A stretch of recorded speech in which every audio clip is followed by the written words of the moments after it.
Welcome, everyone. I'm Mike Bershazadeh. And I'm Ashley Ward. And you're listening to the What Matters podcast, and our mission to spotlight top RIAs, wealth managers, and investment professionals who are redefining wealth management. Join us as we dive into their journeys, strategies, and insights. Whether you're an investor or an inspiring pro, this is for you. Get ready for impactful conversations on the What Matters podcast. Hey, everyone. Welcome to another exciting episode of the What Matters podcast, where we delve into conversations with remarkable individuals making a difference in the field of wealth management. I'm your host, Mike Bershazadeh. And I'm Ashley Ward. And today we have a special guest joining us from Bethesda, Maryland. My apologies. He's a CEO and co-founder of XML Financial Group, a prominent figure in the world of wealth management and a serial entrepreneur. Please welcome Brett Bernstein. Thank you for having me. I look forward to chatting with you guys. Brett, it's a pleasure to have you on the show with us today. Thank you so much for joining us. Let's dive right in. Let's start by diving into your journey as an entrepreneur in the financial industry. Can you share with us and our listeners the story behind co-founding XML Financial Group in 2004? How did XML come to be what it is, and what was the vision behind founding this? Yeah, no, thank you. So the joke is XML stands for X Merrill Lynch. That's where we came from.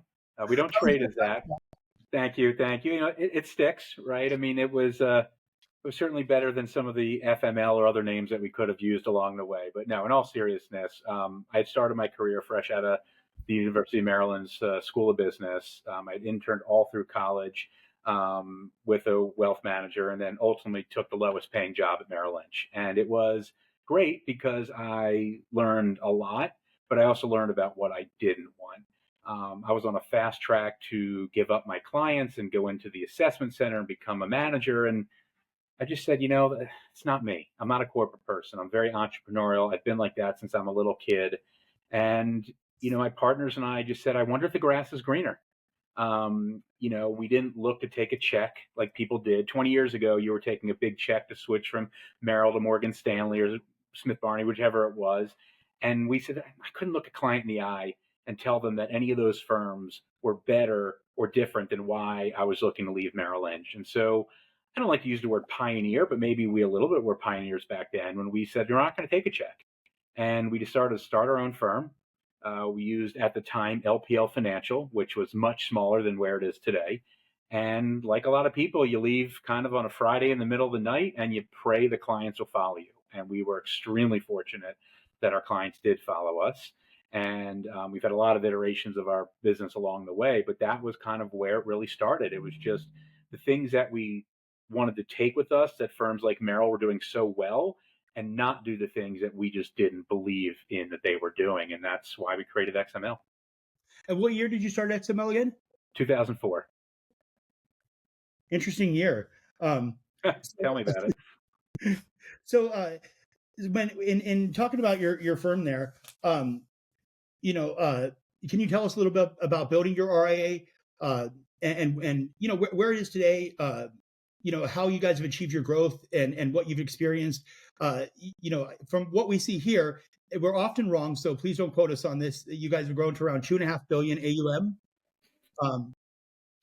We have an affiliated broker dealer, so we're right around 4 billion in client assets that we serve. It's an interesting point. I see, you know, affiliated broker dealer. So I'll give you a little bit more of the journey. When we left Merrill, we went to LPL, and I joke, Merrill was where I was in prison. LPL was, I was in the halfway house, and then I took off my ankle bracelet and I became, you know, free. And that was in 2016. So I've had the pleasure of being on all the platforms. And so when we left Merrill and we went to LPL, like a lot of people that were in the IBD, right, the independent broker dealer space, they were housing our licenses, right? So we had our own business, they housed our license, and it was great. We had a great 12-year relationship, and I have nothing negative to say, except I knew that we had outgrown at that time. LPL was a little different, but we had outgrown our need to be at LPL. And I had a company called Focus Financial Partners. They've been in the news a lot recently. Yeah. But I had met with Focus their first year in business. And I'm like, you know, it's cool what you're doing, but I don't think it's the right fit for us. 2015-16, I took one of those phone calls, right? No one ever takes, but I did. And I'm like, holy crap, everything that you said you were going to do, you did bigger and faster. And so we started to really say, we had a fork in the road. Did we want to change to go straight RIA and have a lifestyle practice? And trust me, there's days I kind of wish I had that. Or did we want to take on, a private equity silent partner and turbocharge our growth? And that's what we did. In 2016, we left LPL on great terms.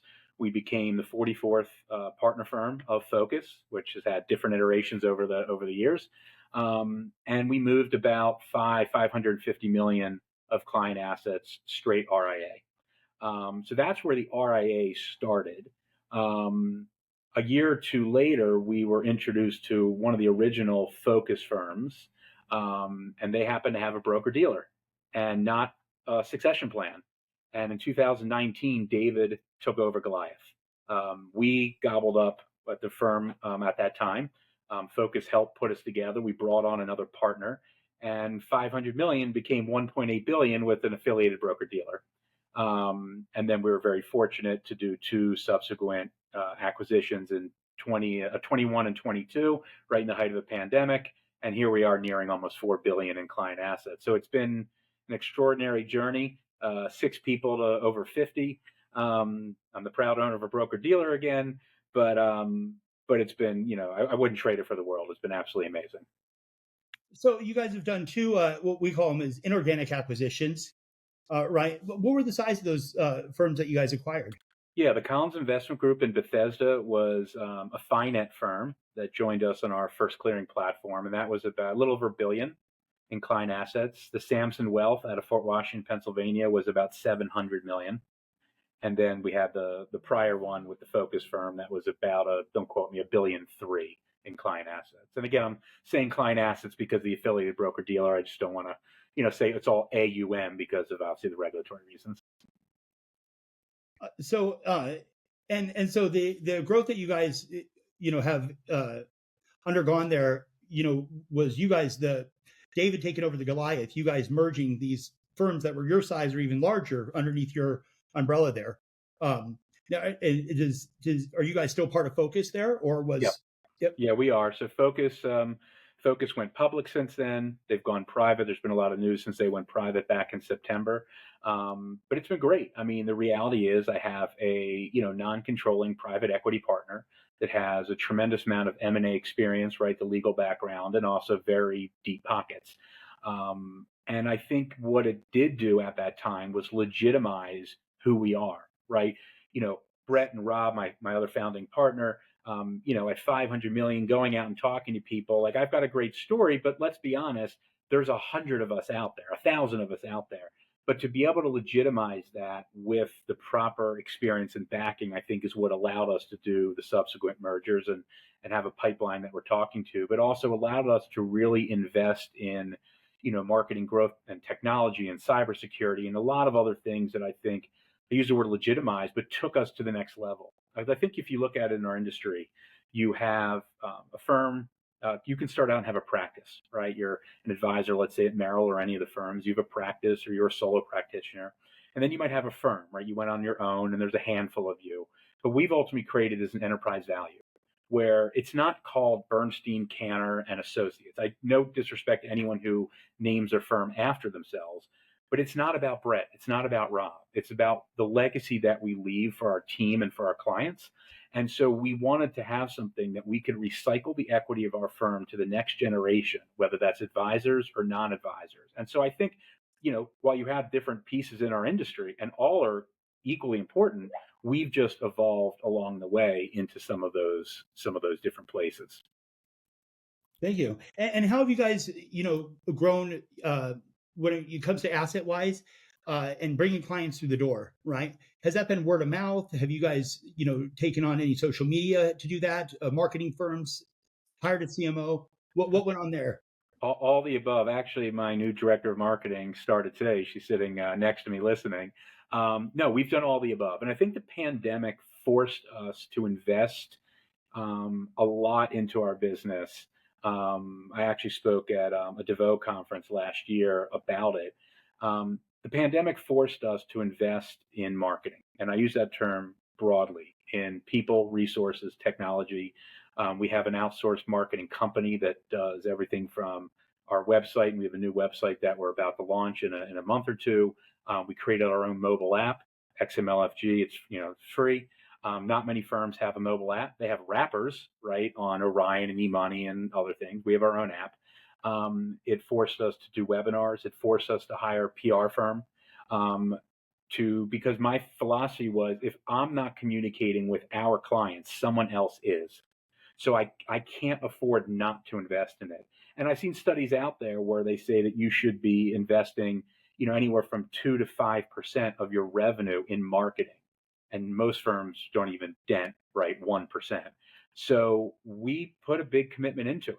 Now, you can't always put an ROI on that, but I think there's also an ROI that you can't afford not to have. So we've done all of the above, and I think it's been invaluable to our legitimacy, to doing the M&A that we've done, to client retention, and also organic growth.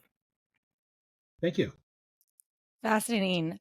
So, Brett, considering your background and experience at Merrill Lynch, what specific challenges did you face when transitioning into entrepreneurship, starting your own firm with LPL in 2004?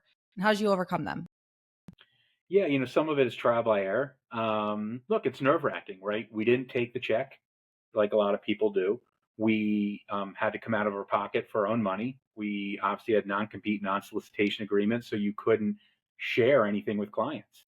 Mhm. And what we learned is that if you did right by the clients and you followed the rules that were out there, the clients will follow you. And they did with us. And so it was scary because you're blindly following things that you're like, God, if I could just tell this person or that.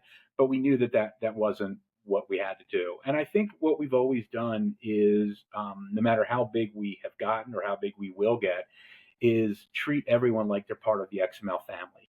I have a corny saying I've said before. I want every person that comes and works at XML to retire at XML. And if I do my job as a leader, you should be able to grow personally, professionally, and financially here. You should never have to go somewhere else. And I think our clients feel that, and we hope our team feels that. And so that's something that I've learned, that, have that open door policy, let people's voices be heard.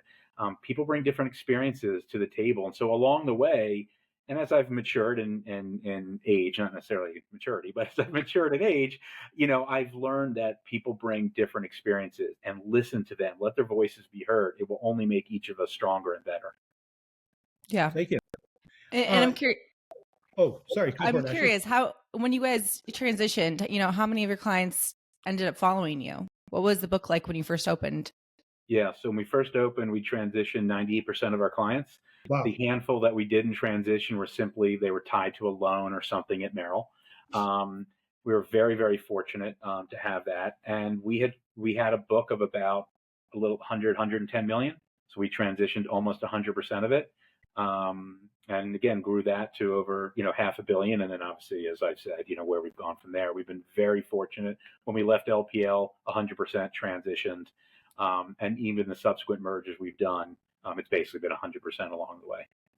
Wow. Good for you guys. Thank you. Yeah, I know every time that, there's so much consolidation that's going on in this industry. There's been 2 times now since 2012 where my wealth management company that I was working with, the first set was they went off on their own. So I transferred there. And then the second one was when they merged with another company and they left their previous, I don't want to call it a TAMP, but yeah. And so I went with them everywhere they've gone. Right. And I could honestly admit, I don't even really like them. Right. But you have my number, so happy to chat with you. Absolutely. So in building on that, could you share, with us some of the most challenging periods that you faced in the business and how you overcame it, considering the fluctuation of the markets being up 70% of the time, down 30% of the time? How do you navigate, through that 30% of the time? And if you could share, what was the most challenging year you had in those 30 in that 30%? I mean, 2008 or 2020. Yeah, great question. I mean, look, I've had, I guess the fortunate thing is I've seen the tech bubble, the Great Recession, and now the pandemic. So I've had 3 crappy times to deal with. And what I learned each time is, don't hide, get in front of your clients, and spend money on marketing. Because when markets are down and you're watching your revenue potentially go down, people want to bunker down and not spend. And our philosophy is that's when you should spend. Right. Because people aren't. So do more seminars, have more webinars, do the client retention events, send the client the gift, whatever it may be, the birthday cards. People don't want to do it. And let's be honest, you made a great point, Mike, that, markets are down 30% of the time and in those markets. But how long, right? You've seen enough charts. How long are the markets really down? I think one of the longest stretches was, don't quote me, about 3 years, right? So these aren't 10-year decades. This isn't Japan where we were down 20, for 20 plus years. So if you look at history and you say, okay, so I have a few quarters that things are down, it's going to come back. So why wouldn't I invest now?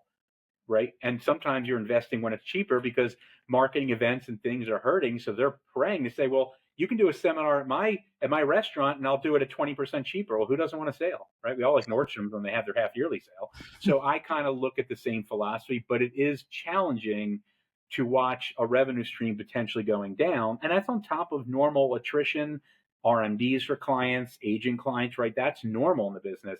But now you're watching your revenue go down 20, 30%. And again, look at the pandemic, right? Think about what happened in March, April 2020. The world's coming to the end. We ended double digit in 20, double digit in 21, and then we gave it back in 22.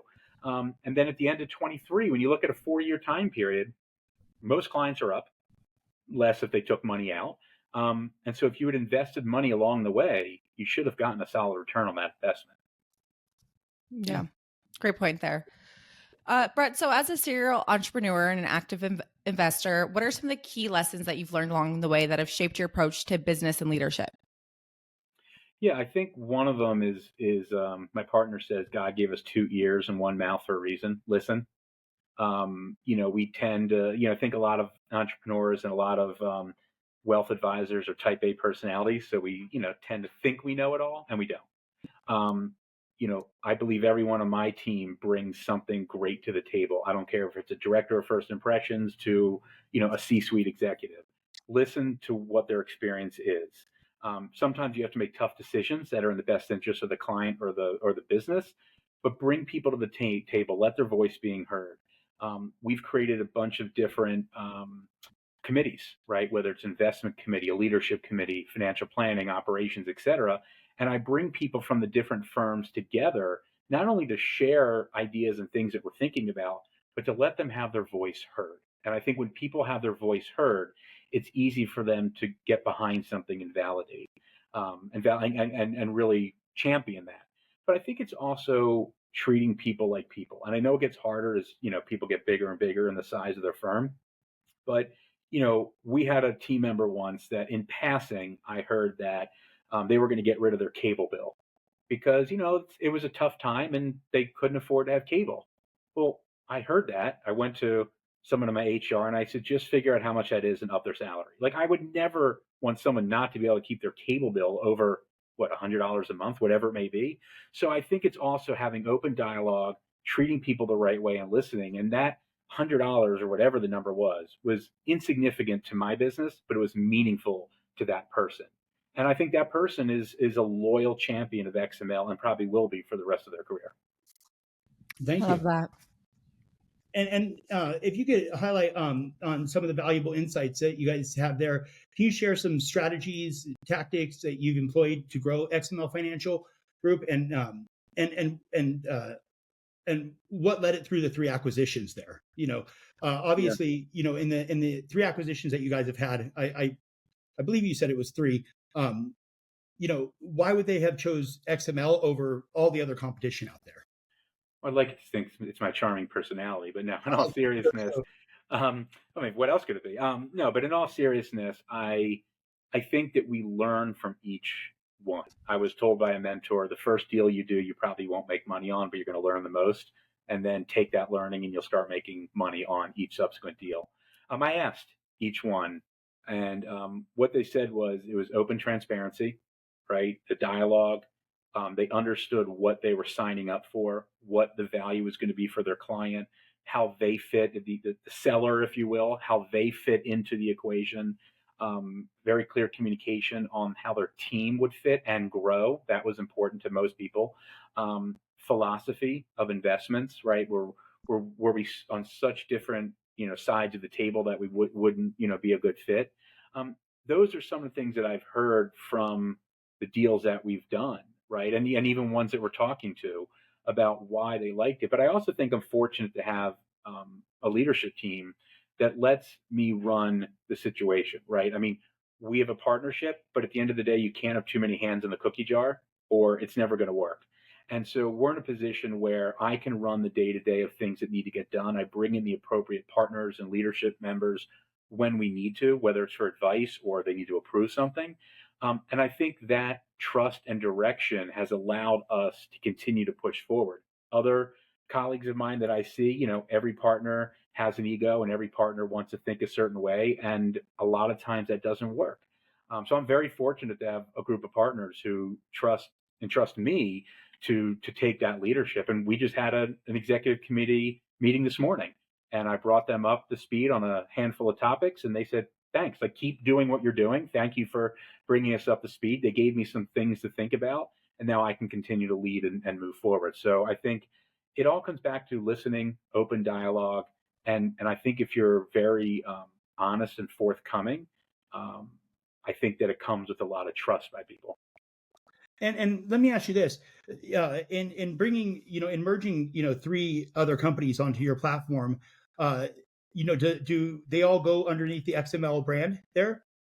They will. One has already merged. Our philosophy is it's change for the client, no matter what. It's change, at least for the acquiring right firm. The last thing we want to do is add any challenges that they don't need. In some situations, they could be repapering, right, which is a big change. In others, it's not. So we'd rather do as little change as we can, and organically, when it makes sense, we will. We are going to be merging in the two sub brands probably this summer. But you know what? We're not. There's no deadline. The clients are not surprised. We have ample time to communicate with them, and let's be honest. What do they care about? Is my advisor still there? Is the phone number the same? Are the same support staff there? Is my money going to be managed the same? Is my custodian the same? Right? That's what the client cares about. They don't care that it says XML on the door. Um, but having been through it before, it's really the advisor that is the most concerned, not the client. And so if you can alleviate those concerns and empower them with the discussion points, and then they have that, it goes smoothly. So we are in the process of hopefully by summer this year, all the firms will be under XML. And I have the same philosophy for the next merger that we do when it makes sense. Thank you. So looking at the other side of things, other than, how you differentiate yourself for mergers, but with your focus on client relationships and holistic financial planning, how has your firm differentiated yourself in this competitive market with retaining clients? What strategies have been really instrumental with that? Yeah, I'd like to say that we have a secret sauce, but we don't. I think, look, if you're in the wealth management space and you do a good job, right? We lead with holistic financial planning. I'm a big believer. I say it's a history and physical, but you keep your clothes on for mine. It's really important to me that you get to know what a client owns, what they owe, where they are today, and where they're headed, right? I always ask someone, what are the three greatest financial concerns that keep you up at night? The client's going to tell you. So if they told you, listen to them and help them solve that, right? Don't, in my opinion, don't sell them that I'm going to get you the best performance in a good market or the best performance in a down market, because there's always someone better. Someone's always going to outperform you or outservice you. But if the client feels heard, that their needs are being met, that you're communicating with them, you're keeping up with the times, providing, for example, a mobile app to client. I can't afford not to have that. Rolling out e-money for every client. I'm not here to pitch a product, but I want every client to have a secure portal that they can go in and see everything integrated in one place. It's kind of like Tesla, right? Tesla's always coming out with things during the holiday time. You have the horn that'll have, Christmas music and different things. Well, in a competitive landscape that we have in a free compression state, we have to keep providing things to our clients. And if the client becomes your friend, if they feel you've built a real relationship with them, it's hard for them to leave just because someone down the street says, I can get you X% more. That's not why I think you lose clients. I think you lose clients because of all those other intangibles. So I'm not going to tell you that we have a secret sauce, because I think I'd be lying if I told you that. I just think we work really hard. We service our clients really well. We treat our team really well. And I think that's why we've been fortunate to not only retain clients, but let's be honest, the bulk of our growth outside of M&A comes from referrals. And Hmm. that's the best thing we can get, is when someone says, please take care of my friend, my family, my colleague. Hmm. Thank you. And I appreciate you sharing your insights there. Um, can you share more insights about the future of your RIA? Where do you envision the company in the next 5 years? And is there a succession plan in place for a G2? Yeah, great questions. So when I left LPL, I said, our goal was to get to 5 billion, and now I can see that. I don't always peg a number, but yeah, 10, 20 billion, I don't think is out of the question. But it has to be done with the right people, right? That's where it starts. The right team, the right firms, the right advisors, the right type of clients. Um, Geographically, right, for us, East Coast makes logical sense, but that doesn't mean that we wouldn't branch out from that. So I think that's important. So we want to continue growing the right way, because the reality is businesses have grown because of that baby boom generation. That is where the bulk of the wealth has been. We know that wealth is transferring. And so you have to do a good job of getting Gen 2 clients, right, which is hard, and making sure you provide them the technologies and things that they're looking for. But at the same time, when businesses are aging, you then have to be able to either have a strong enough organic growth, which is the cheapest thing to do, but I think the hardest, or you Right. have to have in conjunction an inorganic M&A strategy, which we have. So that is our plan, is to continually grow that way. And so that's what we're striving to do. But it's not easy, right? It's hard. And there's a lot of, as we know, aggregators out there. There's a lot of roll up. There's a lot of private equity money. But there's also a tremendous amount. There's trillions of dollars controlled by advisors 65 years of age or older that don't have a succession plan. As I said earlier, we have an enterprise value. At the appropriate point in time, we will have people that can come into the management or the ownership equity pool. A perfect example is my chief compliance officer. She's a badass in the industry, and she is now in the equity pool. You don't have to always be a producer.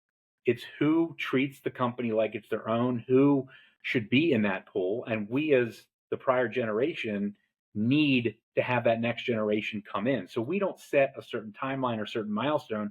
There's people that may hit milestones based on revenue or profitability, but they may not want to be an owner. And then there's other people that treat it like it's their company. So we should give them that opportunity. But if we want to succeed, we cannot be the company, like in the Muppets with Mortimer and them, two old guys just sitting there. That's not what that we lose the next gen. We have to either compensate them, make them feel appropriate, or have a path for them to eventually come in, and we, the prior generation, start to phase ourselves out. And Brett, so along those lines, looking ahead, what do you see as the future of financial planning and wealth management industry? Anything particularly in terms of technology and innovation that you really see being the future there? Yeah, look, AI is the hot one, and who really knows how that's going to play out? I mean, I do think there's a place for AI. I mean, look, I get it. If you're a radiologist, I mean, or a pathologist in that industry, AI can scan data, right, like a human could never do. But in our case, the thing we have to really think about is you can't have an open platform with PII data out there, right? So I don't know how that comes into play, but I do think there's going to be operational efficiencies and things that will come into place. I don't think it means that jobs are going to be replaced. I just think that it might mean that we can service clients more. We can scour portfolios faster. So I think that is something that's going to change. And look, we've all been around long enough and we've heard different things. Oh, ETFs are going to change everything, or oh, mutual funds, or Right. SMAs, or robo. Let's be honest, they haven't. I mean, I think mutual funds and ETFs, in my opinion, are probably the last real industry changer from a regulatory standpoint. It was Reg BI, right? So think about it. In 50, 80, 100 years, to me, those are the two main things that have changed. So yes, you're going to have people that are going to want to do it yourself. But I think, as John Bogle has commented, from Vanguard long ago, a good advisor is worth as much as 3%.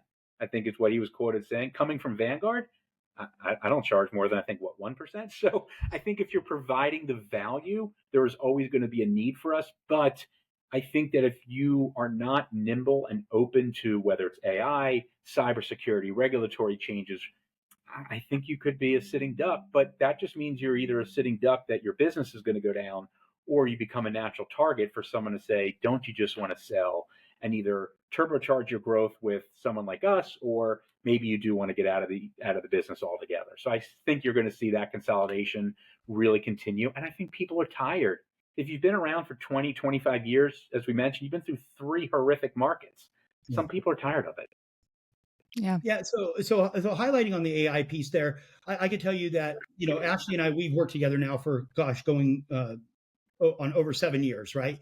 And, from from the previous venture that we were in, which was mortgage-backed securities, uh, you know, our job, and I was always in charge of business development, right? So I could take a look and see that our previous team was probably twice the size as it is now, and we probably get done as much work, maybe even if not more, utilizing AI with maybe just a couple of offshore assistants, to fill in the gaps there. Do you think that artificial intelligence, in some way, shape, or form, like if you go into Burger Shack, or I'll use another example, we go into grocery stores, Rite Aid, you self checkouts, things like that. Do you think that that piece is going to increase profitability to where it will affect the equities market in a positive way? I think it's possible. I mean, I definitely do. I mean, there's certainly a lot to be said for the examples you gave, right? Self checkout and things like that. Absolutely. Um, but at some point, are we a society that wants to have no human interaction, right? And there are people who do, right? And that's fine. But I feel like there's always going to be a place for that technology, right? I mean, I was in Starbucks the other day, and there's a guy sitting there with his, Apple Vision, whatever's on, and I don't know, it was weird. He's got this cord, and like, was he looking at me? Was he not? Like, I don't even know if he was working. Like, it was weird to me. But you know Yeah. what? For Oh, him, I guess it worked. I just don't get it. Um, so I same. do think there's always going to be a place um, for AI, and I do think, Mike, it's going to change things. But it's our job to understand how we communicate that with clients. Where does it add value? Um, but the bigger is, as a society, right? What do we ultimately want? Because at some point, when you have 7 billion people on this planet, I mean, you got to employ people, right? Or we can't buy things. We can't, Sure. keep economies going. So um, we have to figure that out. But yes, look at what it's done with Amazon and shipments and things like that, right? It's done amazing. But at the end of the day, I still think there's a human piece there, and I think when it comes to someone's finances, empathy is huge. Yeah. When a married couple, a spouse passes away, I don't care how great your AI is, you are not going to give the empathy to that surviving spouse, helping their children, their grandchildren, when they have, their first grandchild and they want to fund a 529. That's great that the AI can tell you exactly what to do and you should pick this plan. It's never going to replace the empathy. I totally agree with that. Right. So, Especially Brett, when you're dealing with something. Oh, sorry about that, actually. Especially when you're dealing with something like somebody's retirement and their assets and what they worked their entire life to create. Right? They don't want to be talking to a machine or something that's pre-generated there. I agree. Yeah, they want. Mhm. I get a lot of questions. People say, "What would you do for your parents? What do you do for your own money?" Right? I get that all the time. And while I don't share what I do, I if you were my parents, I would do this. Okay, yeah, you can record an AI to say that. It's not the same. When I can sit there and say that, I've watched hundreds of people do this over these three main negative market cycles, that's emotional, and emotions are what we want to take on and remove from the client. We don't want the client making emotional decisions. That's my job. I say, someone says, how do you sleep? I said, like a baby. I'm up every 3 minutes crying. That's my job to do that, right? Not your job. Your job is to enjoy retirement, put your kids through college, whatever it may be. Thank you. I like that. So, as someone who's actively investing in startups, what investment in sectors are most exciting to you right now?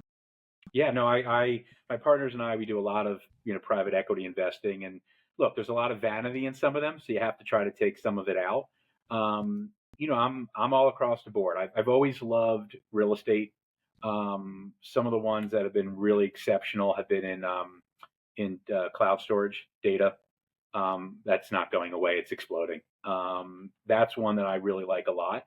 I think, crypto is obviously a hot topic, but it's hard for me when you have something that's, while the SEC has a little regulation on it now, and I'm glad that there is and options are, to do with ETFs and things.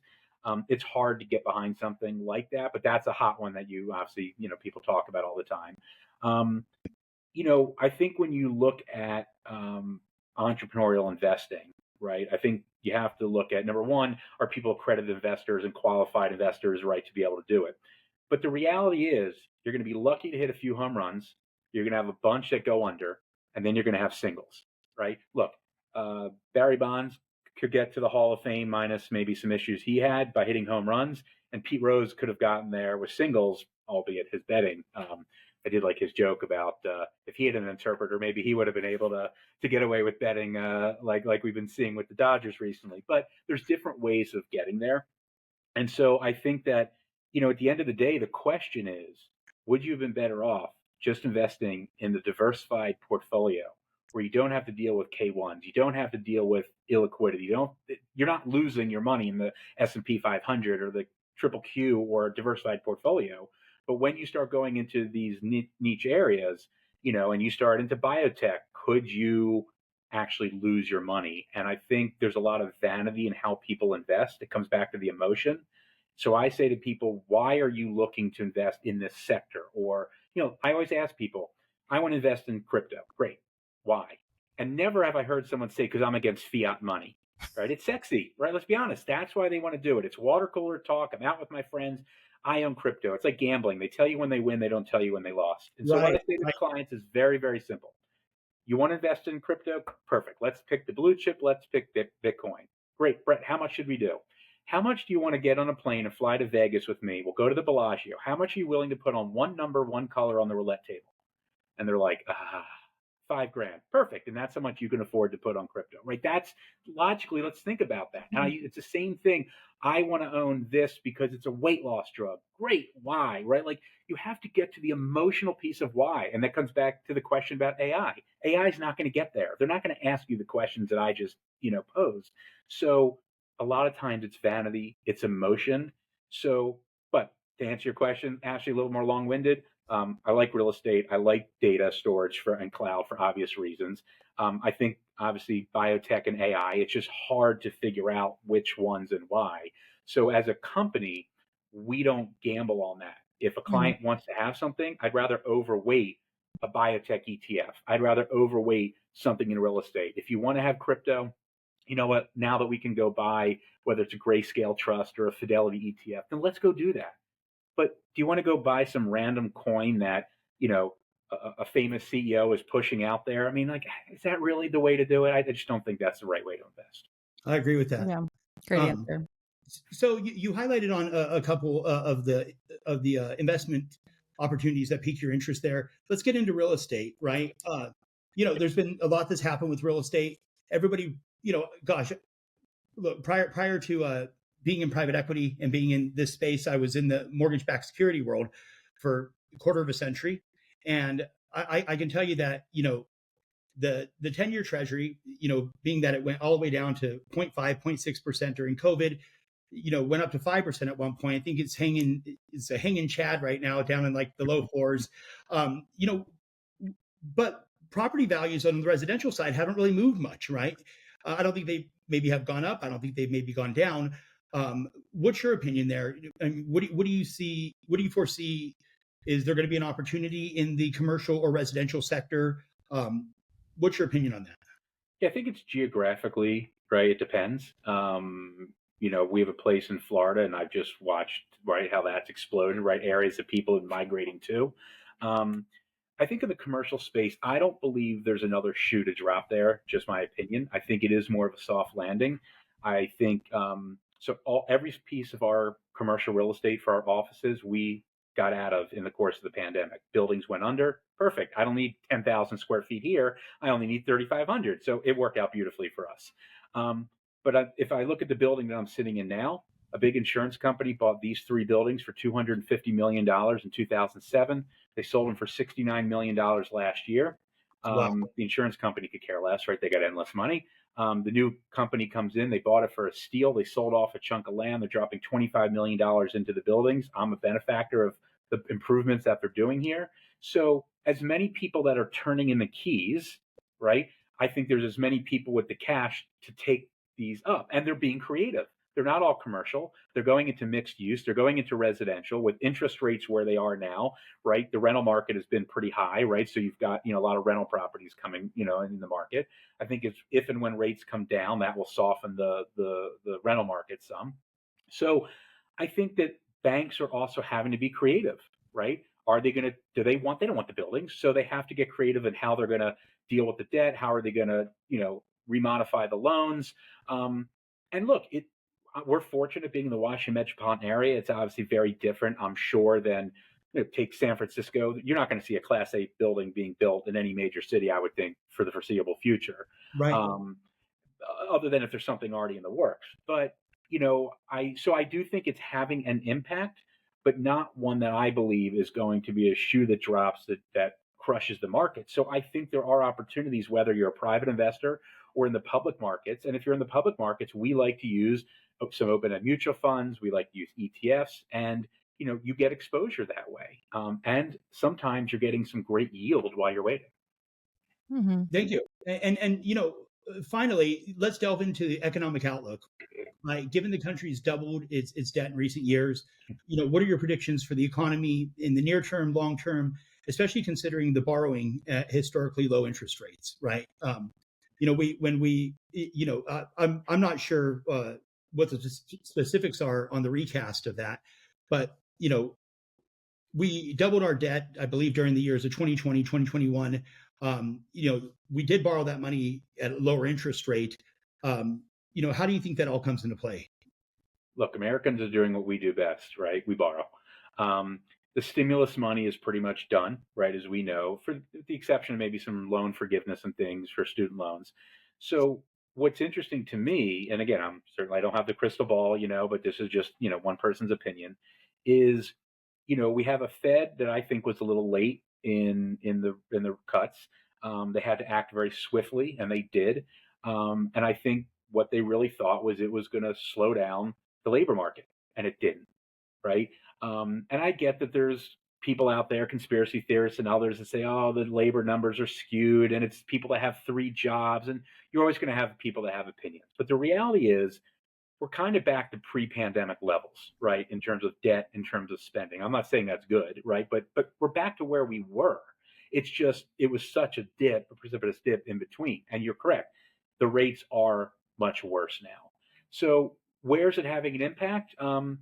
I guess it depends where you're asking, right? To the average American, right, that gas price moving 10 cents or 20 cents makes a difference in them doing something. Yeah.